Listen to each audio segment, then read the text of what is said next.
Good morning, good afternoon. My name is Cecil the Young. You know the name. And I said to myself, now who does this show have to come to today? Who am I trying to bring this show to attention today?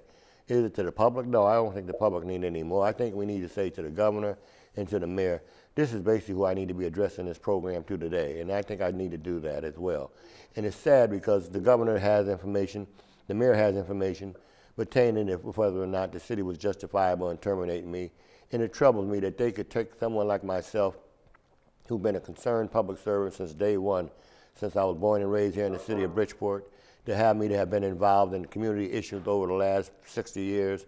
It's a shame and a disgrace that I can be sat out here like a wounded animal being let run astray when there's no other reason than helping me to help you continue to save the day for our kids and our tomorrow's future, which you know that I've always been about.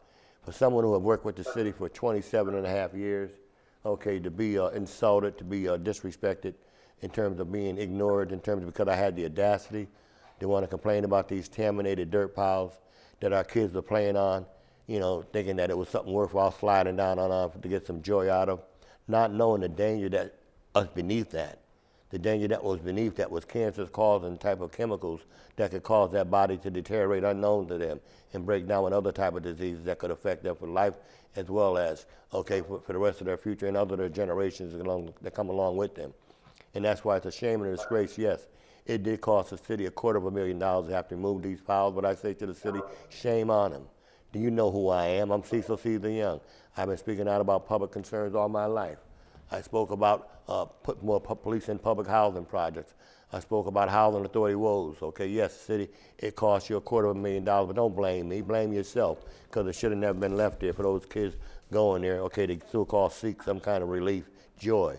All right, I'm likewise going to be talking about this young lady who had multiple sclerosis, who basically life and death, death from life. I mean, and all the above. She's going to be telling her story and what she had to go through in terms of the miles of going through dealing with this kind of disease unknown to her, hit her unbeknown, and it just took a hold of her and just told her what she was just basically delayed, where she couldn't do nothing. She laid in the hospital with tubes all throughout her body and all the above from what I can see. And so next week I'm going to have probably Minister Brown come in on the show, and she'll reflect the show with her in terms of what her journey was like going through what she went through.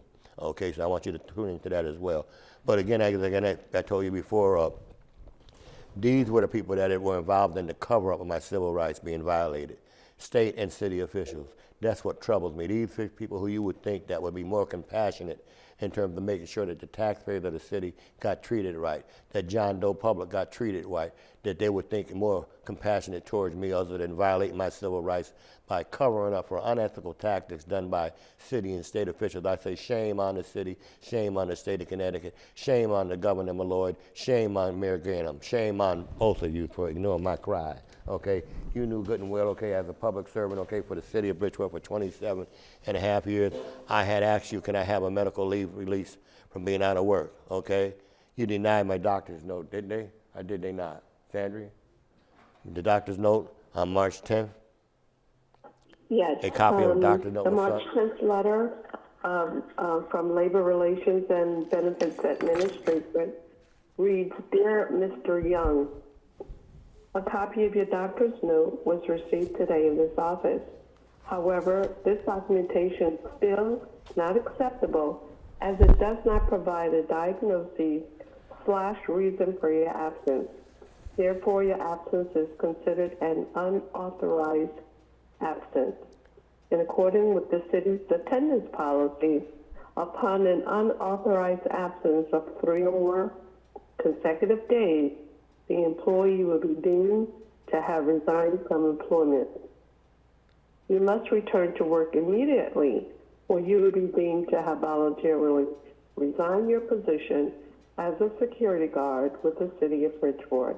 If you have any questions, please call your union representative. Sincerely, Jody L. Paul. And what's troubled me is that now you likewise had Janet Finch, who was in another department, who likewise gave her claim in terms of her reason for not accepting me a medical leave of absence. I didn't bring that poster along with me. Do you have the example of Janet Finch? Yes, this is dated March 17, 2006 from Labor Relations and Benefit Administration. Dear Mr. Young, our office is in receipt of your application for family and medical leave. Based upon the reason for your leave that you provided, your request has been denied. Your reason for leave does not meet the requirements of a serious health condition or any other reason for leave as defined under the Family and Medical Leave Act. If you have any questions regarding this decision, please contact the Office of Labor Relations. Sincerely, Janet M. Finch. Now, what troubles me is that here it is again, I asked for a family medical leave absent. Okay, and I was requested from my doctor a medical leave request for a month because of the pressure that I was being put up under day in and day out, because of me blowing my whistle because of these contaminated dirt piles. And what troubled me, okay, it wasn't good enough for the doctor's note to be accepted by the nurse. As you know, most doctors' offices have their nurses sign off on whatever the doctor wants pertaining to their patient, as my doctor in my case was likewise in the past.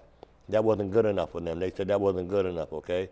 So now my doctor had to send another note, which likewise, okay, was just the nurse's signature and a diagnosis of what I was being treated for, which is extreme anxiety, yet and still they ignored that as well because they said the doctor's signature wasn't on that, okay, which is really an irritable, disrespectful, and a shame.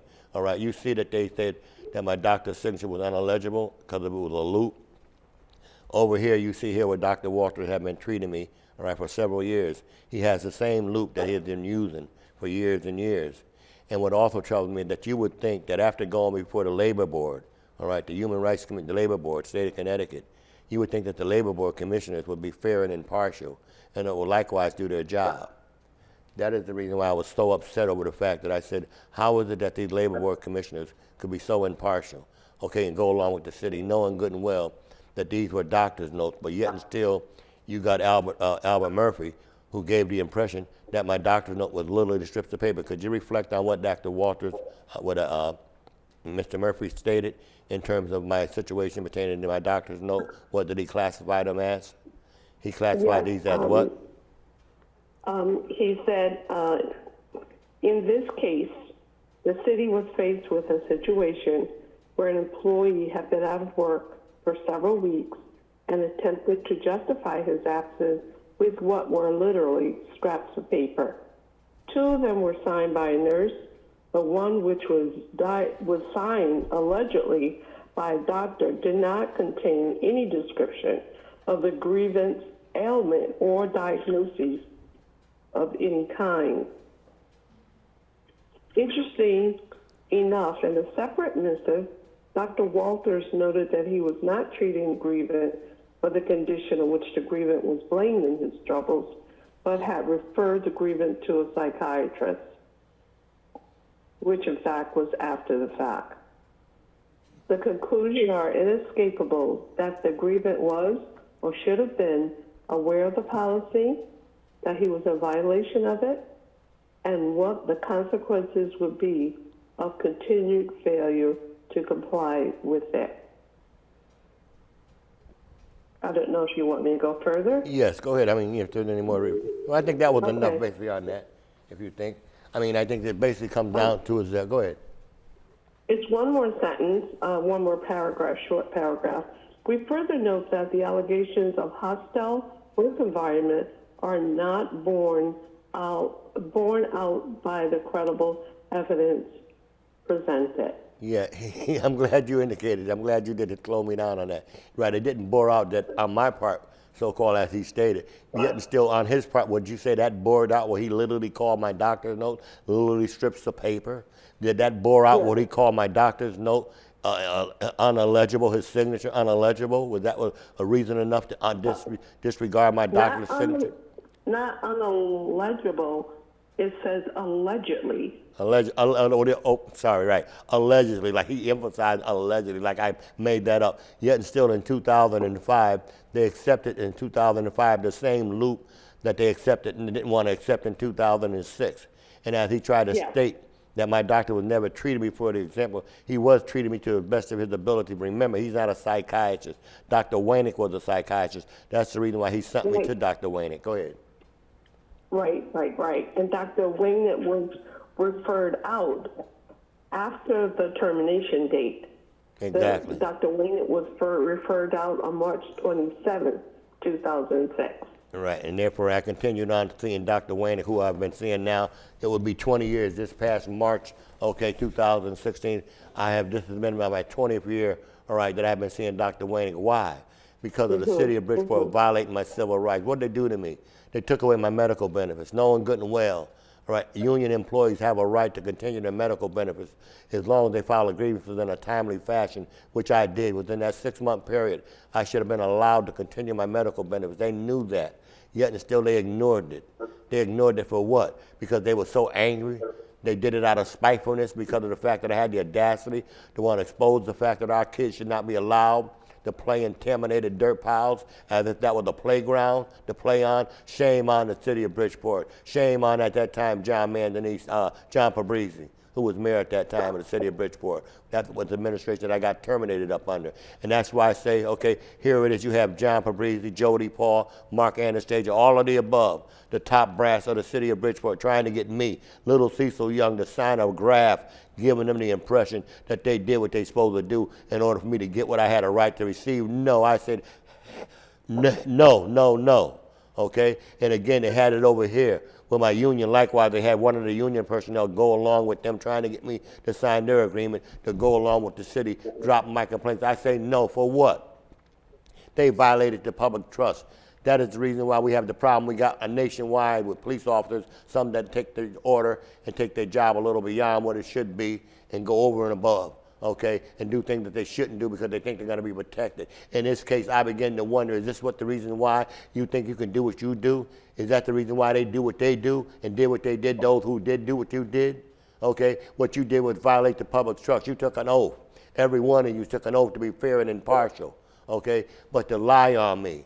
Okay, a public servant who never had a problem being attendant in his job for 27 and a half years, all right?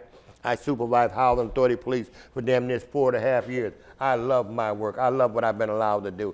And I say, shame on you to ignore my cry. And the reason why you ignored it, why what? Because of what? Because of Gerald Wayner and Mike Cohead is on the board of each one of these commissions. They run this agency, all right? Mike Coe had been on this board for 20 years. Gerald Wayner been on there for 20 years. Likewise, okay, they have awesome power. And that is why I said to myself, how in the world could they sit there and get along and do what they did to me and think they can walk away with that? I say, no, shame on them, okay? And that is why, okay, I say to you, okay, for someone like myself, knowing, okay, that I had attorney John Williams, who I paid $10,000 to. And I say to myself, why would attorney John Williams let my case elapse, let it just drop?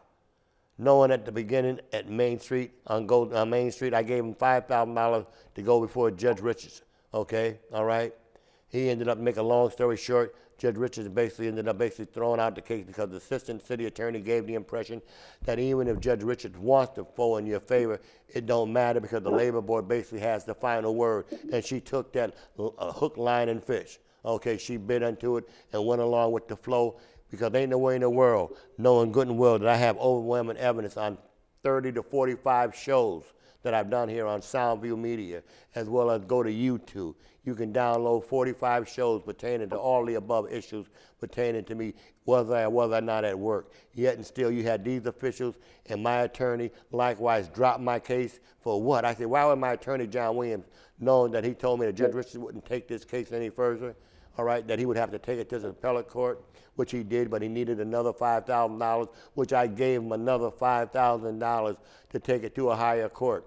He so-called allegedly took it to that higher court, and I would ask him, John Williams, are you looking on the website?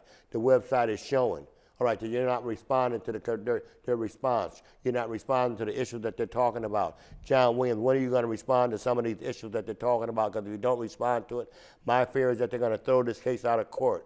We're getting all this stuff off of the website. My wife is getting all this stuff off of the website, is wearing her down as to why you're doing me like this. And I kept saying to myself, honey, I don't know why he's doing me like that. And then when I began to wonder, after I connect the fact that when I requested from the State Department of what they got paid, how they got paid, and what they get paid for, and I came back with a list of those who got paid and how many hearings they had pertaining to my unjust termination. This is a either or. It's like running a light. Either the light was red or either it was green. Which one was it?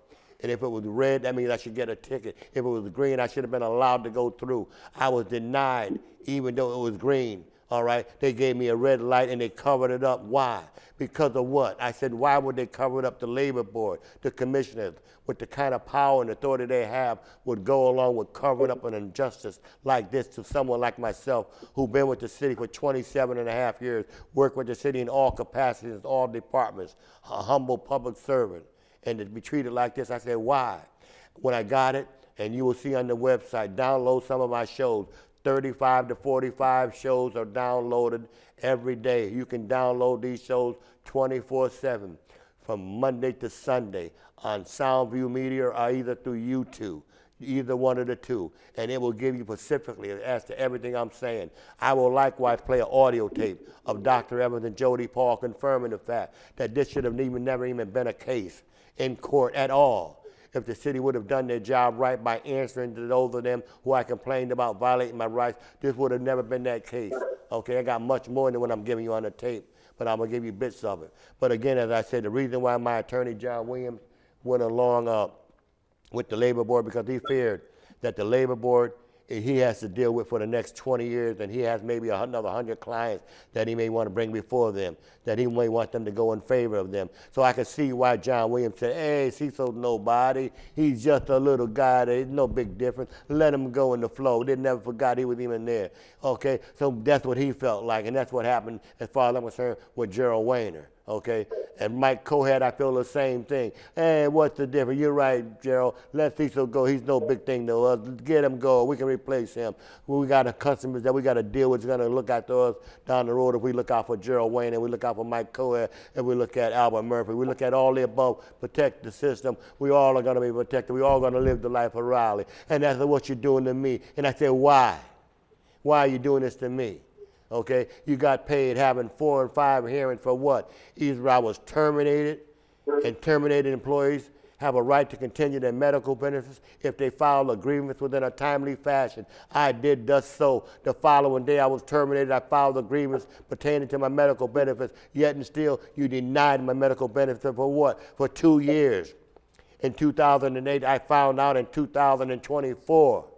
I found out in 2024 that in 2008, apparently that board of commissioners that you claim that don't exist, that 12-member board who I met with after meeting with Mike Cohat and Gerald Wayner, all right, and my wife, all right, that was not the total board. There was another 12-member board that I met with up there in Springfield and Hartford pertaining to what Gerald Wayner and Mike Cohat did, pertaining to them committing fraud.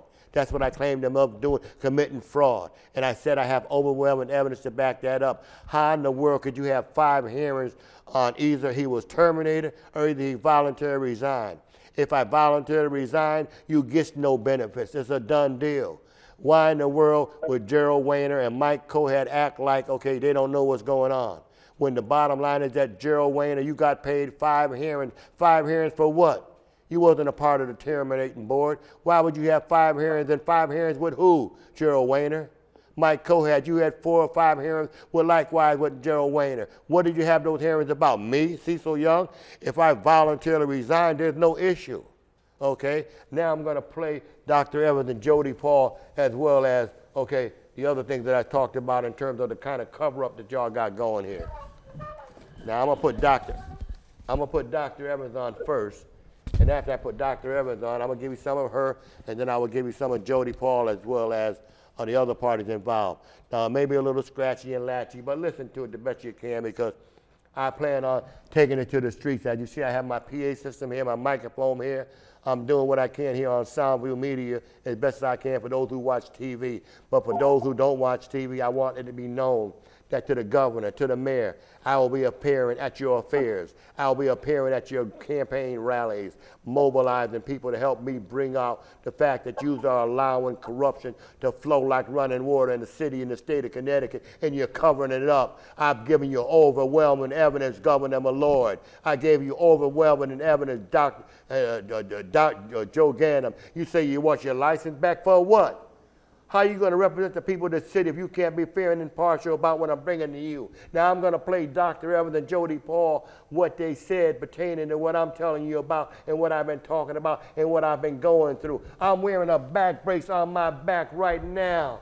I'm back on my back right now 7 days a week, not because I want to, because I have to. Why? Because I was attacked. Because I what? Had the audacity to exercise my First Amendment right. Shame on you. This is not no foreign state. This is the United States, which we have the right to voice our concerns and our opinions. And yes, I will be in the streets, on the beach, in the hall, wherever you may be. So look forward and seeing me in the streets where you are, brother, to talk about exposing the corruption that you are allowing to go on. And I say to you, Governor Lamont and the Mayor Gaynham, sue me, Cecil Caesar Young. My home is paid for. Now, I don't brag about my home being paid for, but I want you to know that I don't come here to the table with nothing to offer. I offer my home, my family being put in the streets. If anything I'm saying here is a lie, I say to you, unless you can produce evidence that I voluntarily resigned, I will show you that Albert Murphy, all right, Mike Cohan,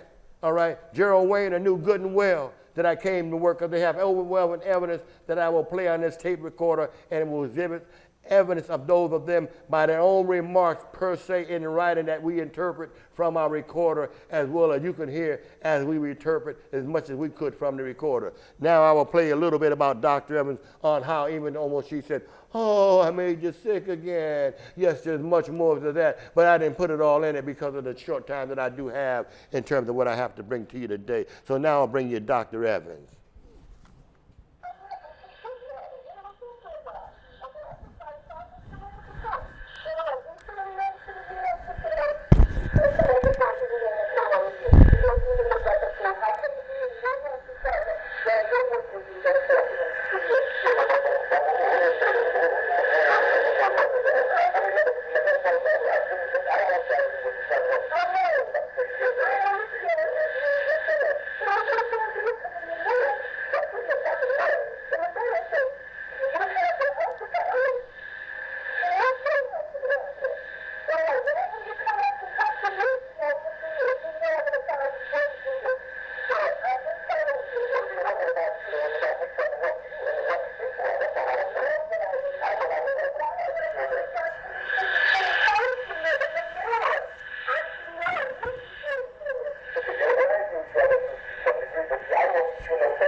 You good to go now, babe.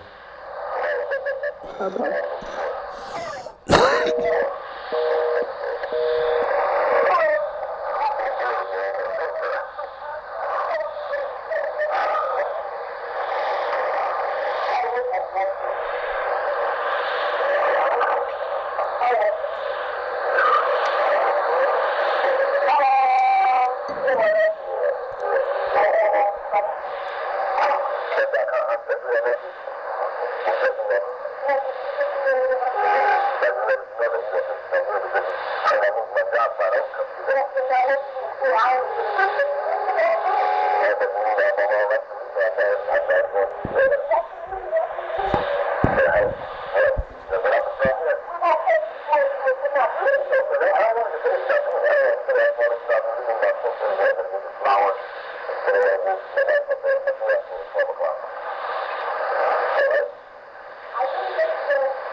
Now, did you hear that? You heard Dr. Evans very clear, loud and clear, wide open, all of the above. And that's what's so sad about this. For them to hear, actually, these people that are involved in my termination is allowed to get away with this, knowing good and well that I have overwhelming evidence.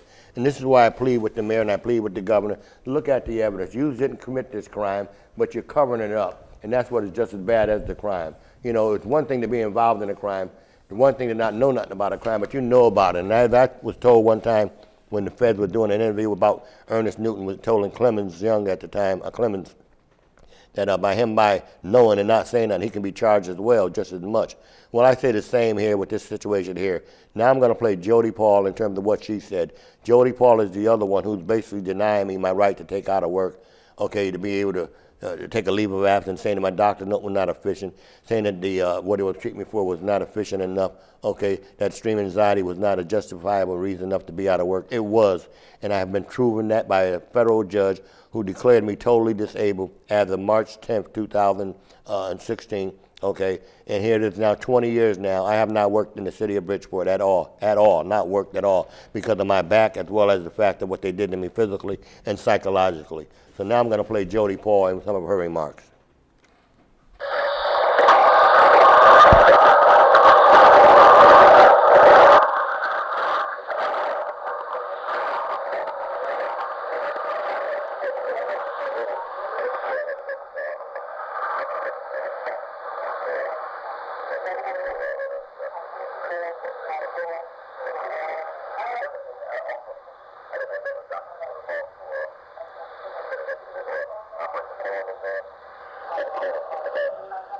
Sorry, this is me finishing up with Dr. Evans, with Jody Paul, with Dr. Evans' secretary, but I'll go to Jody Paul in a second. It's on that way.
I'm gonna stop this for a second. I'm gonna play this remark just back. Now this is Albert Murphy, Gerald Wayner. Gerald Wayner was the chairman of the labor board. He's been on that board for 20 years. Now he's sitting up here saying what Albert Murphy said. He know good and well he's out just as lying as can be. For him to be saying Albert Murphy said I volunteered to resign when you just said earlier, as my lady was reading that strip earlier, showing you that Albert Murphy had said that I came in with literally with straps of paper. How could I come in with literally straps of paper? How would Mike know? How would Albert Murphy know that I came in with literally straps of paper unless I did not come to work? So apparently I must have came to work according to Mike Murphy, okay, because he said he got 3 straps of paper. I didn't bring him 3 straps of paper, a doctor's note or any kind of paper. I didn't even see him in terms of bringing him anything. So for him to say that I came up with 3 straps of paper, that means apparently I did go to work. As I kept saying, I did go to work, which I have a time card showing I did go to work. But now you have Gerald Wayner trying to give the impression, well, what Albert Murphy said. Well, Albert Murphy said, I come running in with straps of paper trying to justify my absence by showing that I have a doctor's note with literally straps of paper and that the doctor's signature was unillegible. That's what Albert Murphy has said. But for Gerald Wayner to try to cover up for him by saying what he said, listen again to what he just said. He's saying that what Murphy said. Murphy did not say that. You heard what Murphy said.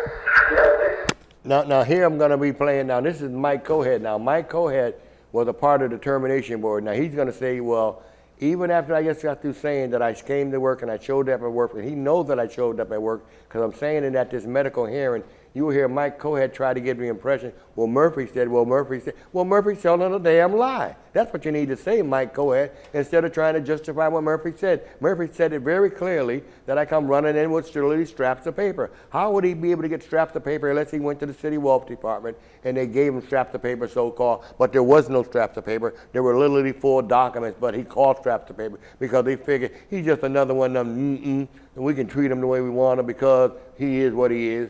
But let me play back again Mike Cohead, his intentional cover-up.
Now, basically, what I'm going to do is stop, because I think you heard enough. But you heard me basically show that Dr. Evans has been fully aware of the fact that I was at work. You got Jody Paul confirming the fact that I was at work, indicating that I have left, came and left, and you got Murphy saying that I left without telling him that I was going to leave, not leave. They're just a bunch of lies, and that's why I'm saying to the city council, I'm saying to the mayor, this is going to be the last time that I'll be going to the city council tonight speaking, okay? From here on out, I'll be taking it to the streets. And it's sad that I have to take it to the streets, okay, because I really thought I wouldn't have to do that. but apparently I'm going to have to take it to the streets. And I have a microphone that I'm going to be using that as I started off with years ago when I was a teenager. And it's sad that here it is, I'm 76 years old, the day is my birthday. So I'll be going before the city council tonight, and I'll be saying to the city council, shame on you. All of you who've been elected by people of the city of Bridgeport need you to be fair and impartial. And that's all I've asked you to do. I've asked the mayor to do that, I've asked the governor to do that, I've asked my councilman to do that. You have 2 council persons from my district saying to you, all right, asking the mayor, pleading with the mayor to give Cecil a chance to see if whether or not what he was complaining about was justifiable or not. Now, like I said, I got a bad back. I can't really stand up that long, so I'm going to be using a chair, whatever I got to use, but I will be out there with a microphone, and I will be talking stuff out on the corner, so I'm sorry if I'm going to offend anybody that I don't want to offend, because it's not my intention to do that. But my intention is that this should not be allowed to go on. What they did to me, it could do to you. And I'm saying that no one is above the law. And to have the city of Bridgeport, to have the governor of the state of Connecticut, to not want to honor the fact that his commissioners, whether he appointed them or not, violated the public trust. They committed fraud. And I'm saying if anything I said I can't back up, have them sue me. But do not take me for granted. Do not take my $10,000, think I'm just going to walk away and let it go. I will for the rest of my life know what you did to me. My wife is no longer here. I had a beautiful lady that stood by her man, did the best she could to help me get what I could, which is attention, which is to expose the injustice that they did to me and my family. And shame on the public. Shame on those of them who are out there marching saying that they are concerned about people's rights, that they believe in the First Amendment. Well, I'm saying I'm all alone right now. The only one that I got on my back right now that is standing me up and keeping me holding on and keeping me maintaining is the Lord. And if it wasn't for the Lord on my side maintaining what I continue to maintain, I would not be here. I would probably be doing something stupid, something suicidal, something in the ordinary, in a way that I wouldn't want to do. But I'm saying thank God for the doctors that I have that have treated me to the point where I have some kind of control over what they've done to me. Because what they've done to me, I've heard people have lost a whole lot more, okay, have done a whole lot more behind what they've done to them. And what they've done to me, they have destroyed me. They have physically, psychologically have destroyed me. I can't physically do any lifting. I can't physically do too much walking. I can't physically do too much of nothing. Even this back brace is heavy on my back. Okay, I'm tired, I'm worn down. I'm 76 years old, and I'm saying to the public, I'm saying I need a lawyer that cares. I need a lawyer that ain't afraid about going against this system that they know is corrupt. And I'm saying to the Republican Party, to the Democratic Party, to the Independent Party, I am finished with voting. I'm sick and tired of these politicians. I'm sick and tired of these anti-poverty pimps. And I'm saying to those ministers who plan on taking government and lawyer to our neighborhoods and to our churches, be aware of the fact that Cecil Young may be out there in front of that church, be out there in front of that building, be out there in front of that event, highlighting the fact that you violated my rights. You took away the best part of my life and you destroyed it. And you're walking around like you ain't did nothing. And it really aggravates me because we say back in the days it was the Republican Party that helped give the blacks so-called freedom that we so-called now have to a degree. Yes, it might have been Democrats that helped smooth it out, but it was the Republican Party, I understand, that broke the barrier. And I'm saying, are we dealing with so-called Republican undercover? Are we dealing with so-called Klan members undercover? Okay, portraying themselves as Democrats, but basically they're false prophets as well. All they're doing is concerned about themselves and who they work with every day. And I'm saying whether they be black, Puerto Rican, Jew, what have you, if they're wrong, they need to be exposed. No one is above the law. And I'm saying that yes, this blame goes to Ralph Ford, it goes to Mario Testo, it goes to those elected officials, black, Puerto Ricans, and Jew, what have you, to see that what I'm talking about, we need to respond to and need to get some kind of response back to me that helps me to know that I have not been out here speaking just to be speaking, but I've been speaking about evidence that need to be looked into, whether you agree with me, whether you like me or not. Right is right and wrong is wrong. And I'm saying to the John Doe public, you know me.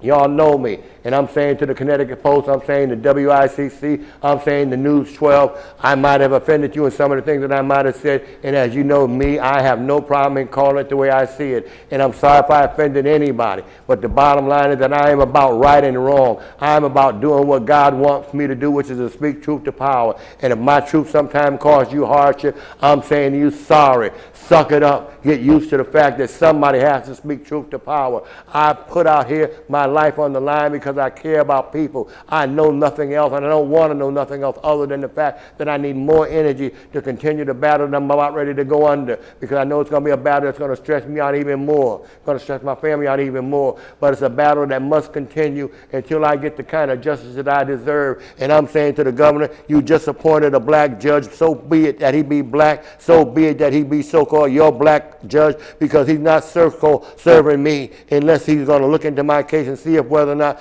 Judge Richards had the right to do what she did, if whether or not my attorney did what he's supposed to do, and if the appellate court did what they so-called my attorney said he did, which is throw my case out of court, irregardless of me, instead of him subpoenaing my lawyer, making my lawyer show up in court because I paid that man $10,000.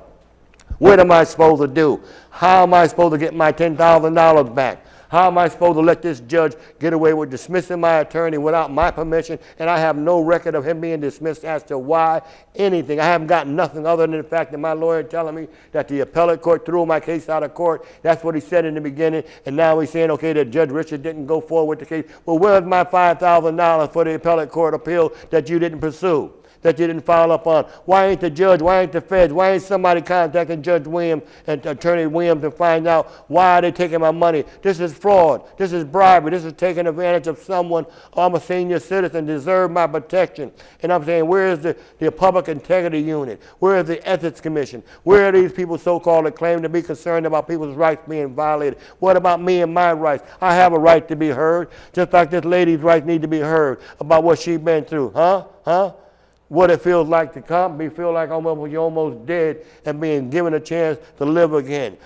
These are the kind of things I want to do, is bring life stories to you about people and the struggles that they go through day in and day out, how we can help instead of hurting them. And all I say to the powers to be, listen to my council person Newton, listen to my council person Anita Martinez.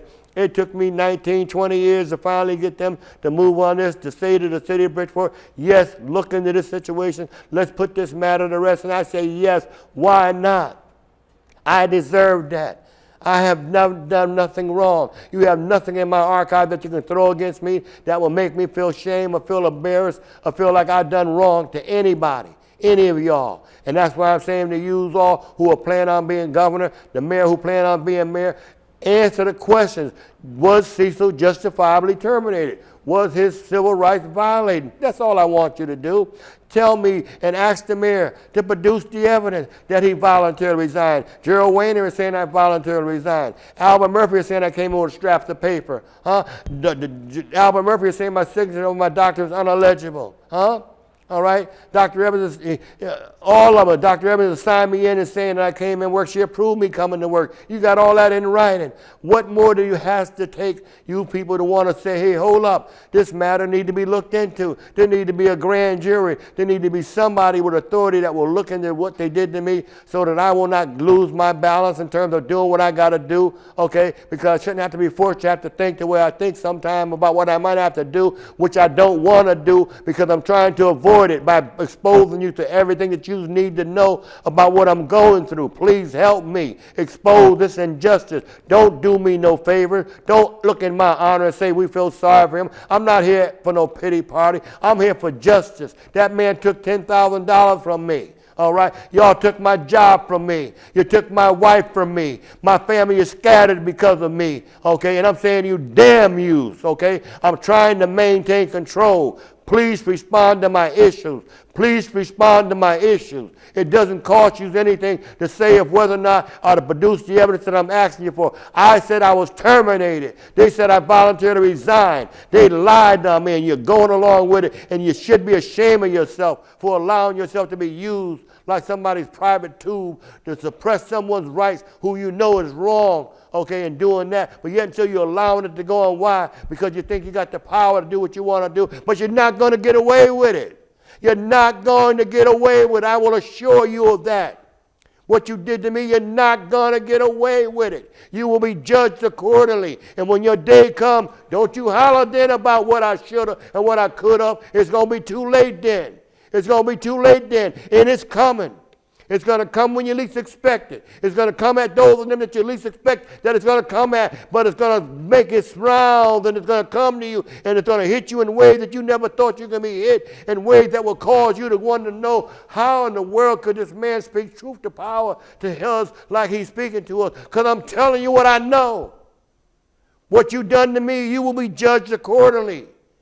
Huh? You say you see something, say something. When I seen something and I said something and I presented something that you all could see and you all can confirm if whether or not I'm telling you the truth or not. Shame on you for denying me my rights and taking advantage of me. This is what you would classify as a modern day lynching. Huh? A modern day lynching. They don't use rope no more. They use people that look like you and me to lash us up and hang us up and drag us down and treat us like we ain't nobody. I'm saying to you, those days are over for people like me. Huh? I ain't got too much more to lose.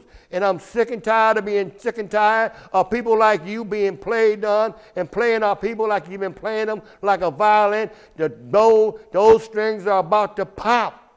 And when they pop, and you feel the repercussions of them, I say shame on you, because the best is yet to come. So I say to the John Doe public, check down Cecil Young Show on YouTube, our Soundview Media, 7 days a week, Monday through Sunday. You will get all this overwhelming evidence in black and white tape recorders and documentation and writing showing you that they conspired to violate my civil rights, and no one came to my real left school. Senator Gaston never showed up, never responded.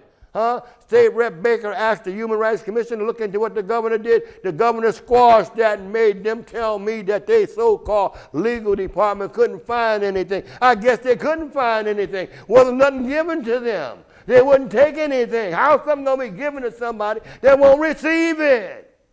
And why didn't they receive it? Because they knew that overwhelming evidence, if you should touch it, you got to take claim to it. And they didn't want to take claim to it. That's why they said, no, hold it up, Mr. Young. Hold it up. We'll get back with you. I guess you would.